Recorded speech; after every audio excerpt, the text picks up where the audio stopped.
الحمدللہ رب العالمین والصلاة والسلام علی محمد الامین فاعوذ باللہ من الشیطان الرجیم بسم اللہ الرحمن الرحیم۔ خواتین و حضرات، سورہ مائدہ کی آیت 3 زیر بحث تھی، ہم وہیں سے درس کی ابتدا کر رہے ہیں۔ اس آیت کے اصل مباحث تو ہو گئے، اس کے آخر میں ایک استثناء بیان ہوا ہے۔ یہ بات یاد ہوگی کہ پیچھے خور و نوش کی حرمتیں بیان ہو رہی ہیں، یہ استثناء انہی سے ہے۔ چنانچہ ارشاد فرمایا ہے وَمَنِ اضْطُرَّ فِي مَخْمَصَةٍ غَيْرَ مُتَجَانِفٍ لِّإِثْمٍ فَإِنَّ اللَّهَ غَفُورٌ رَحِيمٌ۔ پھر جو بھوک سے مجبور ہو کر ان میں سے کوئی چیز کھا لے بغیر اس کے کہ وہ گناہ کا میلان رکھتا ہو تو اللہ بخشنے والا ہے، اس کی شفقت ابدی ہے۔ یہ اضطرار کے اصول پر استثناء ہے، اور اضطرار کے اصول پر استثناء کو ہمارے دین میں مان لیا گیا ہے۔ یعنی اللہ تعالیٰ نے اپنی شریعت میں چونکہ یہ قاعدہ ہر جگہ قائم رکھا ہے کہ لا یکلف اللہ نفسا الا وسعہا، آدمی پر اتنا ہی بار ڈالا جائے گا جس کو وہ اٹھا سکتا ہے۔ شریعت کے احکام حلت اور حرمت کو بیان کر دیتے ہیں، یہ عام حالات کا قانون ہے۔ انسان کو جو صورتیں پیش آ سکتی ہیں ان میں بعض اوقات اس کے لیے اس حکم پر عمل کرنا ممکن نہیں رہتا، اس میں بھی کچھ مراحل ہیں، مشکل ہو جاتا ہے، دشوار تر ہو جاتا ہے، محال ہو جاتا ہے، ناممکن ہو جاتا ہے۔ تو اضطرار کی حالت وہ ہے کہ جب آدمی اس حکم پر عمل کرنے کا تحمل کرنے سے قاصر ہو جائے۔ چنانچہ یہ معلوم ہے کہ اللہ تعالیٰ نے سورہ نور میں ان لونڈیوں کے لیے بھی یہ استثناء بیان کر دیا جنہیں بدکاری پر مجبور کیا جاتا تھا۔ یعنی ان سے یہ کہا جا سکتا تھا کہ تم بدکاری سے انکار کر دو، خواہ تمہیں اس کے لیے مار ڈالا جائے، لیکن شریعت نے اس حد تک ذمہ داری ان پر نہیں ڈالی۔ ان کے جو حالات تھے جن سے وہ دوچار تھیں، اپنے مالکوں کے قبضہ قدرت میں تھیں، اس زمانے میں ابھی وہ تبدیلیاں نہیں لائی جا سکی تھیں جو اللہ تعالیٰ نے بعد میں قرآن مجید میں بیان کیں، اور مسلمان اس قابل ہوئے کہ وہ تبدیلیاں پیدا کر سکیں۔ اس موقع پر یہ بتا دیا گیا تھا کہ ان اردنا تحسن، اگر وہ پاکیزگی چاہتی ہیں، خود پاک دامن رہنا چاہتی ہیں، ان کے اندر بدکاری کے لیے کوئی میلان نہیں ہے اور انہیں اس کے لیے مجبور کیا جاتا ہے، تو اللہ بخشنے والا ہے، وہ بڑی رحمت کرنے والا ہے۔ یہی چیز اس وقت واضح کی جب یہ معلوم ہوا کہ بہت سے لوگوں پر ان کے زیر دست ہونے کی وجہ سے قریش کے بڑے لوگ ظلم ڈھا رہے ہیں، اور وہ انہیں ایمان کا اظہار نہیں کرنے دیتے۔ ایمان کی ایک صورت تو یہ ہے کہ وہ آپ کے دل میں اترتا ہے، آپ ایک حقیقت کو قبول کر لیتے ہیں، آپ کو اس پر شرح صدر ہو جاتا ہے، اور پھر آپ کا رواں رواں اعتراف کرتا ہے کہ یہی حق ہے۔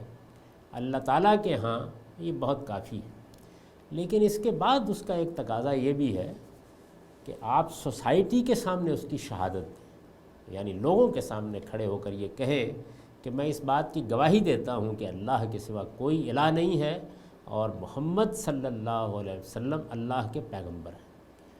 اس گواہی کا تقاضا اس وقت بھی کیا گیا جب رسالت مآب صلی اللہ علیہ وسلم نے اپنی دعوت القریٰ مکہ میں برپا کی۔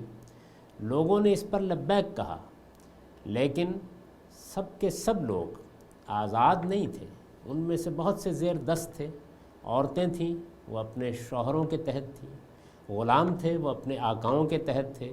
ان کے لیے جب بڑی مشکل پیدا ہو گئی تو قرآن مجید نے وہاں بھی استثناء بیان کیا اور یہ فرمایا کہ الا من اکرہ وقلبہ مطمئن بالایمان، یعنی اس سے بھی مستثنیٰ ہیں وہ لوگ جن کو مجبور کر دیا جائے وقلبہ مطمئن بالایمان، لیکن ان کا دل ایمان پر مطمئن ہو۔ اب ان تینوں چیزوں کو سامنے رکھ لیجئے، یعنی وہاں اگر دل ایمان پر مطمئن ہے تو ایمان کا اظہار نہیں کیا بلکہ یہ ظاہر کیا کہ ہم ایمان نہیں لائے ہوئے، تو اللہ تعالیٰ کہتے ہیں کہ وہ دل کی اس کیفیت پر ان زیر دستوں کے، ان مجبور لوگوں کے ایمان کو قبول کر لیں گے۔ ایک یہ بات۔ دوسرے یہ کہ بدکاری جیسا جرم، ظاہر ہے کہ یہ 3 بڑے جرائم ہیں جن پر اللہ تعالیٰ نے جہنم کی وعید سنائی ہے، شرک پر، قتل پر اور بدکاری پر۔ بدکاری جیسا جرم ہے، لیکن اس میں بھی یہ بیان کیا گیا کہ اگر مجبور کر دیا جائے، لیکن مجبور کر دیا کہ ساتھ جو شرط لگائی وہ یہ کہ ان اردنا تحسنا، اگر وہ خود پاک دامنی چاہتی ہیں، یعنی ان کے اپنے اندر کوئی بدکاری کا میلان نہیں ہے۔ اسی کو سامنے رکھ کر اس آیت کو دیکھیے، اس میں یہ فرمایا ہے کہ غیر متجانف للاسم، بغیر اس کے کہ وہ گناہ کا میلان رکھتا ہو، یعنی بدکاری میں استثناء کی بنیاد کیا ہے؟ ان اردنا تحسنا۔ کلمہ کفر کہنے میں اصرار کی بنیاد کیا ہے؟ قلبہ مطمئن بالایمان، اور یہاں کیا ہے؟ غیر متجانف للاسم۔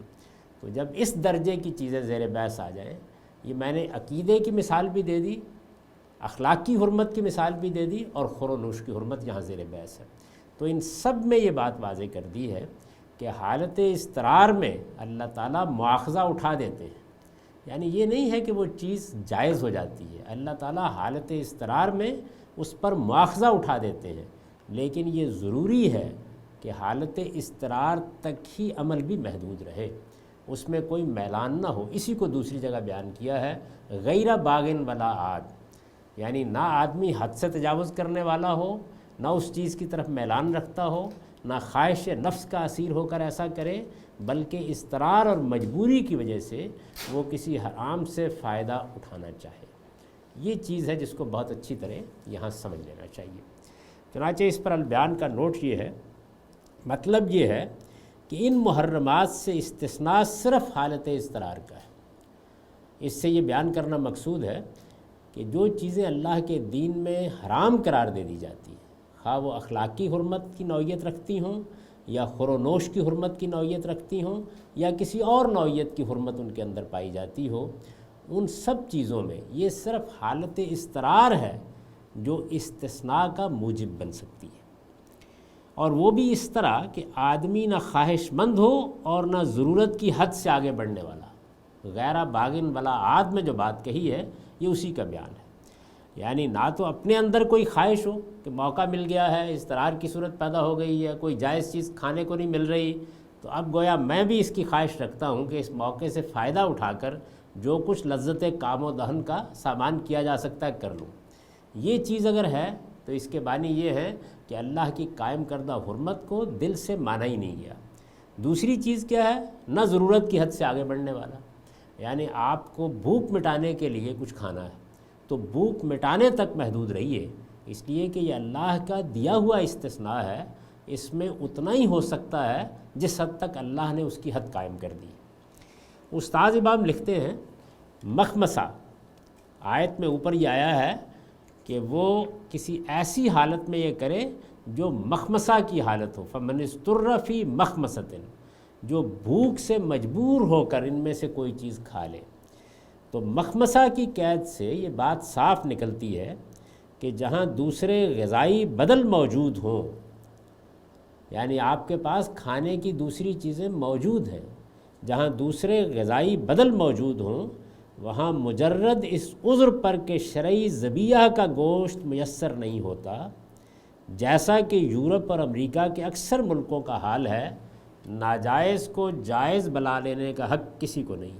یہ ایک مثال دی ہے، صورتیں تو اور بھی بہت سی ہو سکتی ہیں، کیونکہ اس وقت جو لوگ مغربی ممالک میں جاتے ہیں وہاں انہیں یہ مشکل پیش آ جاتی ہے، یعنی جائز ذبیحہ موجود نہیں ہوتا۔ یہ بات پیچھے زیر بحث آ چکی ہے کہ ہماری شریعت میں کسی جانور کی جان لے کر اس کا گوشت کھانا صرف اسی صورت میں جائز ہے جب کہ اسے اللہ کے نام پر ذبح کیا گیا ہو، اسے ذبح کے طریقے پر ذبح کیا گیا ہو، یعنی اس طرح ذبح کیا گیا ہو کہ اس کا پورا خون نکل جائے، جس کو ہماری اصطلاح میں، ہمارے دین کی اصطلاح میں تزکیہ کہا جاتا ہے، اور ذبح کرنے والا توحید پر ایمان رکھتا ہو۔ یہ تینوں شرائط اگر پوری ہوں تو اس کے بعد یہ حق دیا گیا ہے کہ ہم گوشت کھا سکتے ہیں۔ اور میں یہ عرض کر چکا ہوں کہ اس کے پیچھے بڑی غیر معمولی حکمت ہے۔ یہ محض ایک مذہبی پابندی نہیں ہے، بلکہ یہ جان کی حرمت کے حکم کی فرع ہے۔ اللہ تعالیٰ نے چونکہ یہ طے کر دیا ہے کہ جان کو حرمت حاصل ہے، مال کو حرمت حاصل ہے، آبرو کو حرمت حاصل ہے، تو جن چیزوں کو حرمت حاصل ہے آپ جب اس حرمت کو توڑتے ہیں تو اس کے لیے اللہ کا اذن ضروری ہے۔ اس اذن کے لیے آپ اللہ تعالیٰ کی شریعت کا حوالہ دیتے ہیں۔ اس شریعت میں یہ قاعدہ قائم کر دیا گیا ہے کہ یہ چیز ہمیرا تمہارے ذہن پہ مستحضر ہونی چاہیے، تمہیں ہمیشہ اس کا احساس رہنا چاہیے، یہ چیز شعور میں رہنی چاہیے کہ یہ اللہ کا اذن ہے جس کی بنیاد پر تم جان لے رہے ہو، تمہارا کوئی استحقاق نہیں ہے یہ گوشت کھانے پر۔ اس احساس، اس شعور کے لیے یہ ضروری ہے کہ علامت کے طور پر اللہ کا نام لیا جائے۔ تزکیہ کے بارے میں یہ عرض کر چکا ہوں کہ اس کی ضرورت اس لیے ہے کہ جو حرمتیں پیچھے بیان ہوئی ہیں ان سب حرمتوں میں اصل چیز کیا ہے؟ اصل چیز یہ ہے کہ وہ درندگی کے عنصر کو ختم کر دے، یعنی انسان کے اندر جو بہیمیت ہے، درندگی ہے، اس کو کوئی چیز غذا دینے والی نہ بنے۔ اللہ تعالیٰ نے انسان کو ایسی شخصیت دی ہے کہ اس میں یہ دونوں میلانات موجود ہیں۔ اس کے اندر وہ روح پھونکی گئی ہے جو اس کو انسانیت کا شرف عطا کرتی ہے، لیکن اس کا وجود بہرحال ایک حیوانی وجود ہے اور اس کے اپنے حیوانی تقاضے ہیں، اور ان حیوانی تقاضوں کے تحت اس کے اندر وہ میلانات موجود ہیں جو جانوروں میں بھی پائے جاتے ہیں۔ ان پر قابو پا کر انسانیت کو غلبہ دیے رکھنا، یہ وہ چیز ہے جو دین میں مطلوب ہے، جس کو اللہ چاہتے ہیں، اور یہی انسان کا امتحان ہے۔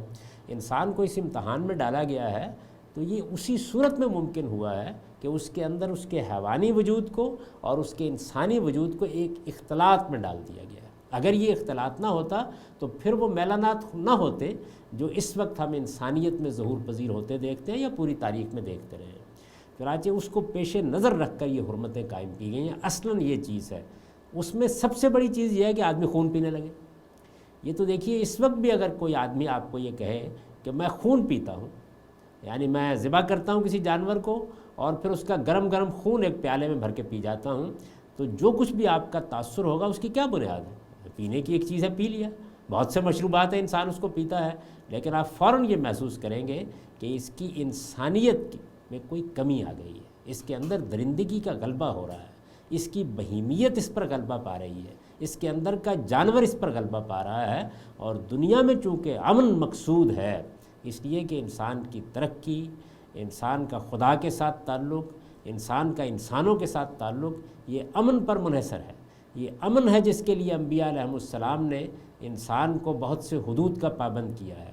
یہ امن ہے جس کے لیے انسان نے حکومت جیسے ادارے کا وجود گوارا کیا ہے اور اپنے آپ کو اس کے تحت رکھنے پر تیار ہوا ہے۔ اس کے لیے یہ ضروری ہے کہ وہ اپنے کھانے پینے، اپنے ماحول، ان سب چیزوں میں بہتری پیدا کرے۔ چنانچہ خدا کی شریعت میں اسی اصول کو سامنے رکھ کر یہ تمام احکام دیے گئے ہیں۔ چنانچہ یہ بات بھی میں نے لوگوں پر واضح کرنے کی کوشش کی ہے کہ خنزیر کی حرمت میں بھی اصلاً یہی چیز ہے۔ اسی طرح یہ حقیقت بھی واضح کرنے کی کوشش کی ہے کہ صورتحال یہ نہیں ہے کہ آپ کے سامنے وہ چیزیں بالکل واضح ہیں جن کو قرآن مجید نے ممنوع قرار دیا ہے اور باقی چیزیں مشتبہات ہیں۔ نہیں، بہت سی چیزیں جو بالکل واضح ہیں ان کے بارے میں شریعت میں کوئی حکم نازل کرنے کی ضرورت ہی نہیں تھی۔ یہ مشتبہات ہیں جن کو قرآن مجید نے موضوع بنایا ہے اور ان میں حکم دیا ہے، اور پوری شریعت کو سمجھ لیجئے کہ اس میں وہی مقامات ہیں جہاں اللہ تعالیٰ ہدایت دیتے ہیں، جہاں انسان کے لیے خود فیصلہ کرنا ممکن نہیں ہوتا۔ آپ شریعت کے ایک ایک حکم کو اٹھائیں گے تو یہ بات واضح ہو جائے گی، اور جہاں انسان خود فیصلہ کر سکتا ہے وہاں اللہ تعالیٰ بالعموم مداخلت نہیں کرتے، بلکہ اس کو انسان کی عقل پر، اس کے فہم پر چھوڑ دیتے ہیں، الا یہ کہ کسی پیغمبر کی موجودگی میں لوگ اس کے بارے میں سوالات کر دیں۔ چنانچہ میں نے جب میزان میں پورے دین کو پیش کیا ہے تو ان دو حصوں کو بھی الگ کر کے دکھایا ہے۔ اصل شریعت کون سی ہے جو قرآن مجید میں بیان ہوئی ہے یا سنت کے ذریعے سے ہم کو دی گئی ہے، اور وہ فقہی احکام کون سے ہیں جو لوگوں کے سوالات کے نتیجے میں اللہ تعالیٰ کی طرف سے سامنے آئے ہیں یا اللہ کے پیغمبر کی طرف سے سامنے آئے ہیں۔ اس کو بھی ضروری ہے کہ سمجھ لیا جائے، تاکہ شریعت کیوں دی جاتی ہے، اللہ تعالیٰ کی طرف سے کوئی قانون کیوں آتا ہے، اس کی حقیقت لوگوں پر واضح رہے اور اس کی حکمت کو بھی وہ سمجھ سکے۔ تو یہ ارشاد فرمایا کہ جب تک اضطرار کی حالت نہ ہو اس وقت تک کسی ناجائز کو جائز بنا لینے کا حق کسی کو نہیں ہے۔ چنانچہ اگر یورپ اور امریکہ میں بھی ذبیحہ میسر نہیں آتا تو کسی مسلمان کا یہ کام نہیں ہے کہ وہ اس کو ہنین مریا سمجھ لے اور یہ خیال کرے کہ یہ میسر نہیں ہے تو اب مجھ کو حق حاصل ہو گیا ہے، اور اگر کسی اضطرار میں مجبور ہو جائے تو پھر بھی یہ خیال کرے کہ اب مجھے پوری طرح اس سے فائدہ اٹھانا چاہیے۔ نہیں، وہ شرط لگی رہے گی، حالت اضطرار پر بھی لگی رہے گی کہ نہ آدمی خواہش مند ہو اور نہ حد سے آگے بڑھنے والا ہو۔ استاد امام لکھتے ہیں گوشت زندگی کے بقا کے لیے ناگزیر نہیں ہے، یعنی ایسا نہیں ہے کہ گوشت کے بغیر انسان زندہ نہیں رہ سکتا۔ دوسری غذاؤں سے نہ صرف زندگی بلکہ صحت بھی نہایت اعلیٰ معیار پر قائم رکھی جا سکتی ہے۔ یہ حقیقت ہے، انسان کا تجربہ بتاتا ہے۔ غیر متجانف الاسم کی قید اس حقیقت کو ظاہر کر رہی ہے کہ رخصت بہرحال رخصت ہے اور حرام بہر شکل حرام ہے۔ نہ کوئی حرام چیز شید مادر بن سکتی، نہ رخصت کوئی ابدی پروانہ ہے۔ اس وجہ سے یہ بات کسی کے لیے جائز نہیں ہے کہ وہ رفع اضطرار کی حد سے آگے بڑھے۔ یعنی رخصت دی اللہ تعالیٰ نے، حالت اضطرار کی رخصت کا یہ مطلب نہیں ہے کہ آپ یہ سمجھ رہے ہیں کہ شیر مادر ہے، میرا حق ہے اور میں ماں کی چھاتیوں سے اب جتنا دودھ چوس سکتا ہوں میں اس کو چوس لوں گا، اس کا آپ کو حق نہیں ہے۔ رخصت بہرحال رخصت ہے، یہ کوئی ابدی پروانہ نہیں ہے۔ اس وجہ سے یہ بات کسی کے لیے جائز نہیں ہے کہ وہ رفع اضطرار کی حد سے آگے بڑھے۔ اگر ان پابندیوں کو ملحوظ رکھتے ہوئے کوئی شخص کسی حرام سے اپنی زندگی بچا لے گا تو اللہ بخشنے والا ہے اور رحم فرمانے والا ہے۔ یعنی یہ پابندیاں جو اللہ تعالیٰ نے لگائی ہیں، جو آداب بتائے ہیں، جن حدود کو قائم کر دیا ہے، ان کے اندر اگر کوئی شخص زندگی بچانے کے لیے بھوک سے مجبور ہو کر حرام کھا لے گا تو فرمایا کہ اللہ بخشنے والا ہے، رحم فرمانے والا ہے۔ اگر اس اجازت سے فائدہ اٹھا کر اپنے حظ نفس کی راہیں کھولے گا، یعنی اپنے نفس کو لذت پہنچانا چاہے گا، یہ سمجھے گا کہ ایک موقع مل گیا ہے میں اس سے فائدہ اٹھاؤں، تو اس کی ذمہ داری خود اس پر ہے۔ یہ اجازت اس کے لیے قیامت کے دن عذر خواہ نہیں بنے گی، یعنی وہ قیامت میں اپنے پروردگار کے حضور میں یہ عذر نہیں پیش کر سکے گا کہ یہ تو ایک اجازت تھی، آپ نے دے دی تھی، میں نے اس سے فائدہ اٹھایا۔ نہیں، اس اجازت پر یہ قید لگی ہوئی ہے کہ یہ حالت اضطرار کی اجازت ہے اور یہ انہی لوگوں کے لیے ہے جو نہ حرام کھانے کی خواہش رکھتے ہوں نہ حد سے آگے بڑھنے والے۔ ان حدود کے اندر البتہ وہ اللہ کی دی ہوئی اس اجازت سے فائدہ اٹھا سکتے ہیں۔ تو یہ اس آیت کے کچھ مباحث تھے جن پر ہم اس سے پہلے گفتگو نہیں کر سکے تھے۔ اب چونکہ مضمون آگے بڑھ رہا ہے تو ایک مرتبہ مختصر سا اعادہ کر لیجئے۔ جو کچھ پیچھے زیر بحث آیا ہے اس میں کچھ تو وہ حرمتیں ہیں جن کا تعلق ابتلا کے احکام سے، یعنی اللہ تعالیٰ نے اس امت سے جو آخری عہد لیا ہے تو اس میں وہ حرمتیں بیان کی ہیں جن کا تعلق انسانوں کی ابتلا سے ہے۔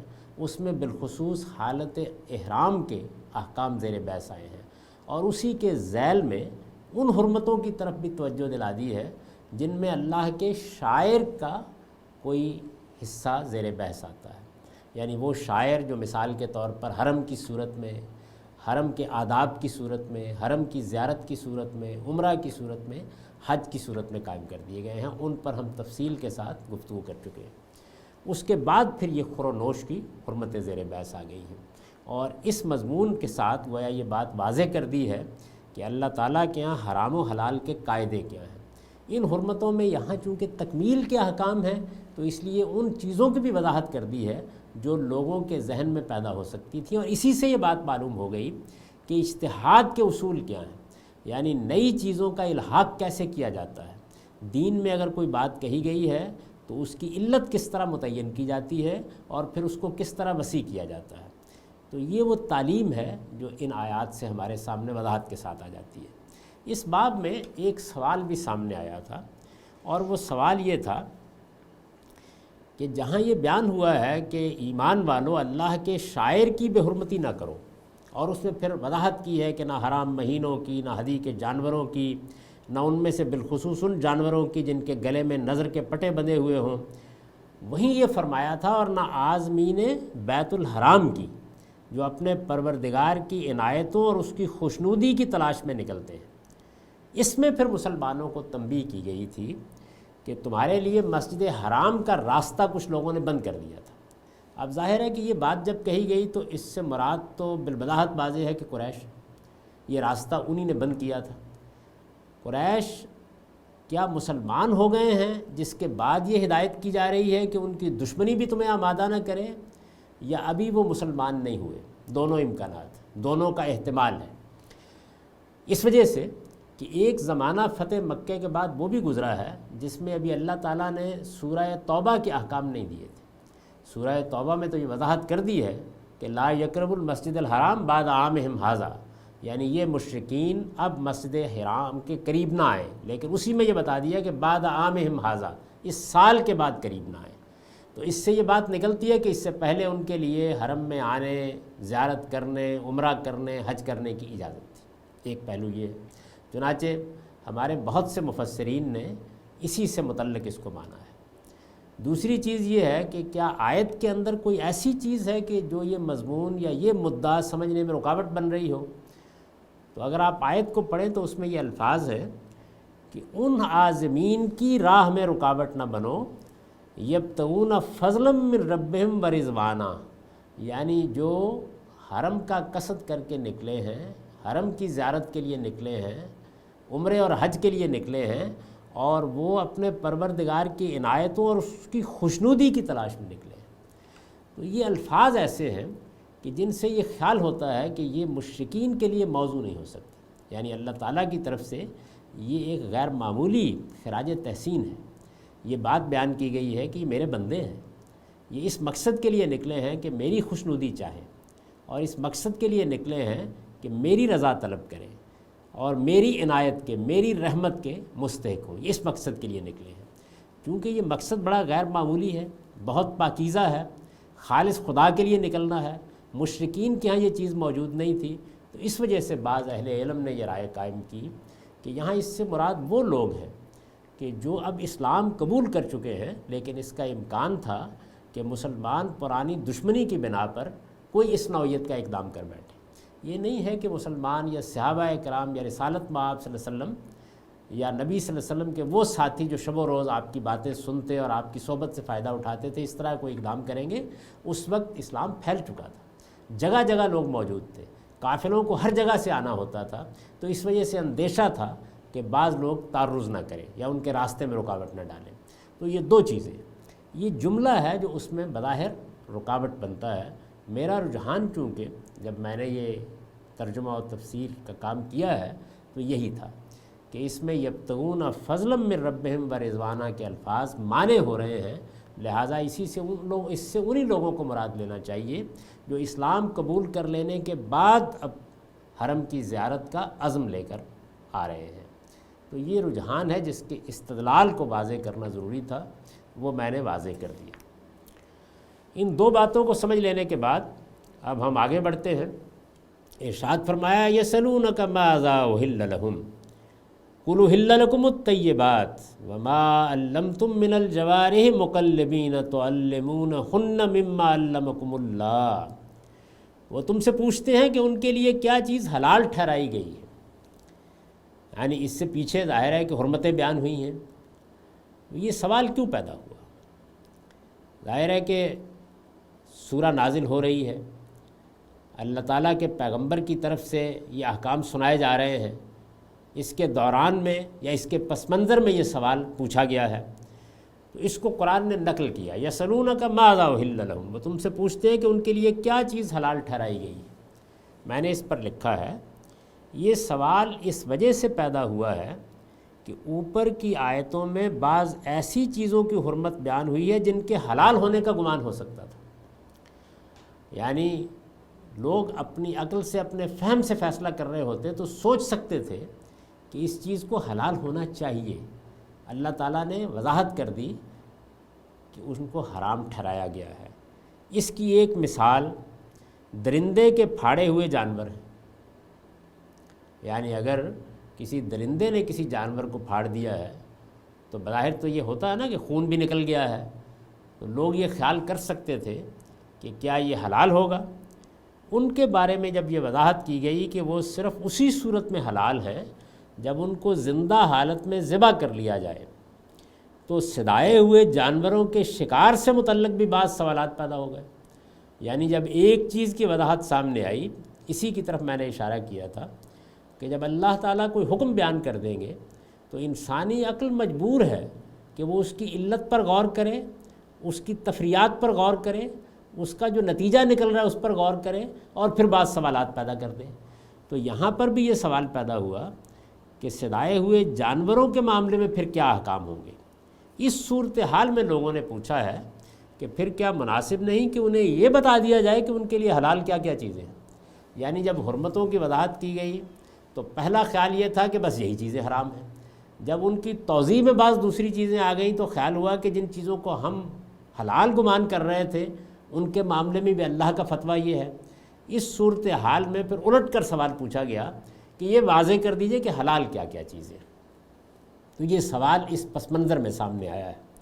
وہ تم سے پوچھتے ہیں کہ ان کے لیے کیا چیز حلال ٹھہرائی گئی ہے۔ یسألونک ماذا احل لہم قل احل لکم الطیبات، کہہ دو تمام پاکیزہ چیزیں تمہارے لیے حلال ہیں۔ یعنی اب دیکھیے وہ اصول بیان کر دیا جس کی طرف میں اس سے پہلے بھی اشارہ کر چکا ہوں کہ تمام طیبات یعنی وہ پاکیزہ چیزیں جو کھانے کے لیے موزوں ہیں، کھانے کے لیے ملائم ہیں، کھانے کے لیے مناسب ہیں، طیب للطعام ہیں، انسانی عقل ان کے بارے میں یہ فیصلہ کر سکتی ہے، ان سب کو اللہ نے حلال ٹھہرایا ہے۔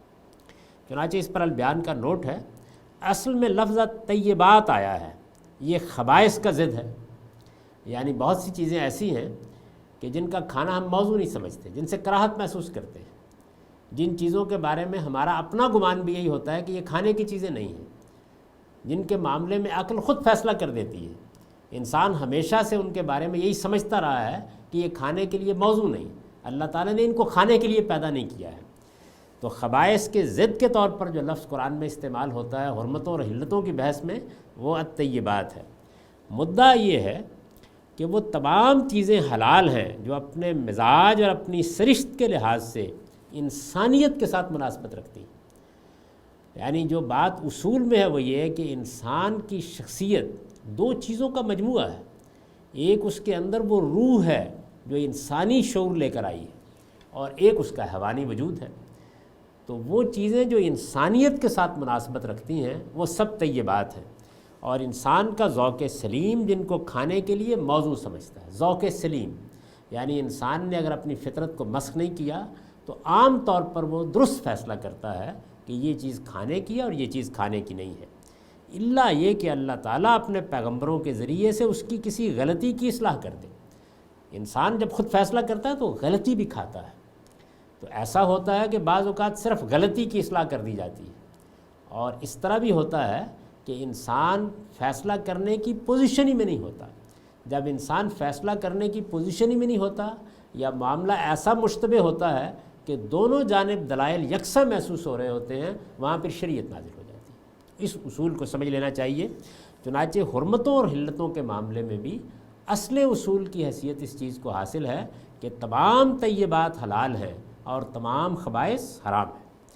چنانچہ فرمایا کہ یہ بات تو واضح ہے، یعنی جو سوال تم کر رہے ہو اس سوال کے جواب میں اتنی بات کہہ دینا کافی ہے کہ احل لکم الطیبات، یہ تمام طیبات حلال کیے گئے ہیں، لہٰذا اس سوال کی ضرورت نہیں ہے۔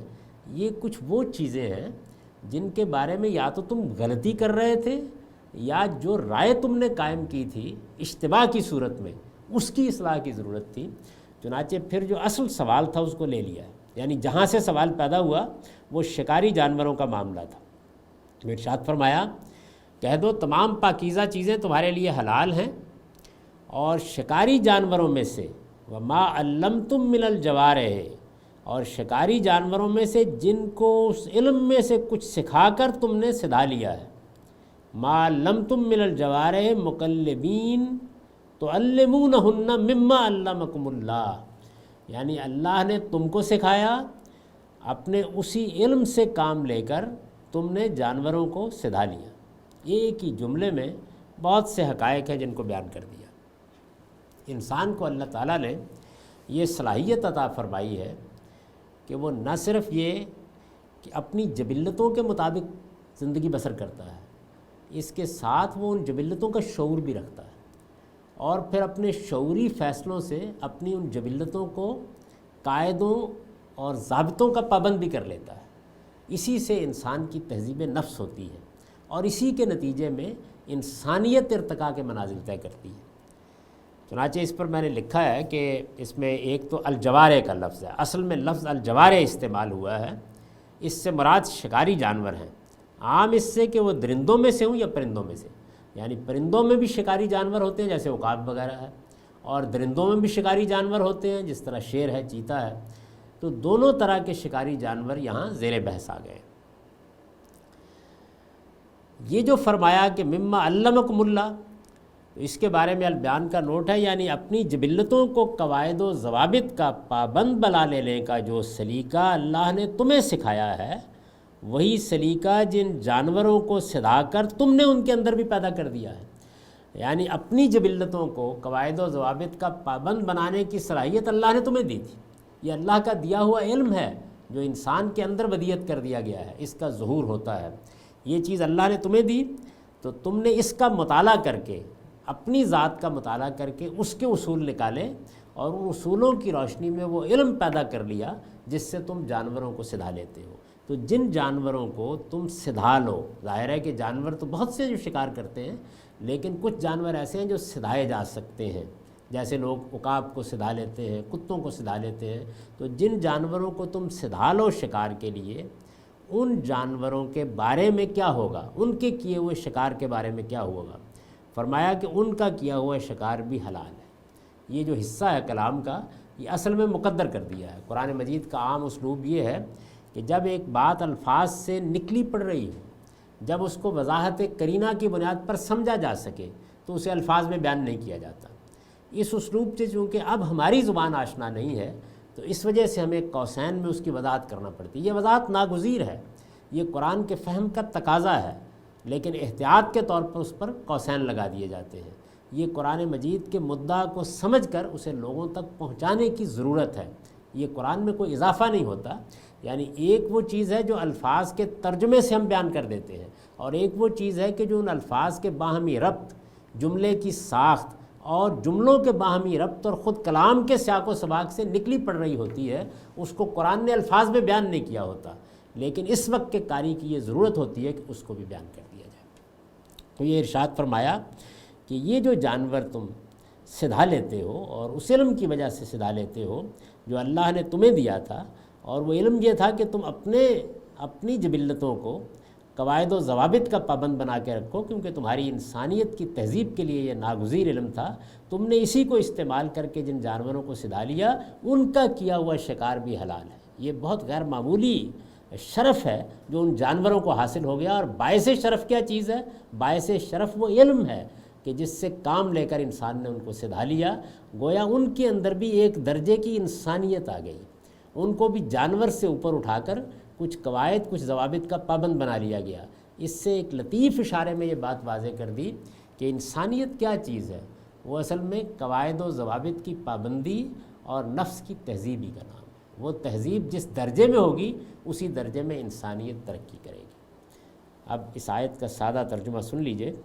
ارشاد فرمایا وہ تم سے پوچھتے ہیں کہ ان کے لیے کیا چیز حلال ٹھہرائی گئی ہے، کہہ دو تمام پاکیزہ چیزیں تمہارے لیے حلال ہیں، اور شکاری جانوروں میں سے جن کو اس علم میں سے کچھ سکھا کر تم نے سدھا لیا ہے، جو اللہ نے تمہیں سکھایا ہے، ان کا کیا ہوا شکار بھی حلال ہے۔ اقول قولی ھذا واستغفر اللہ لی ولکم ولسائر المؤمنین۔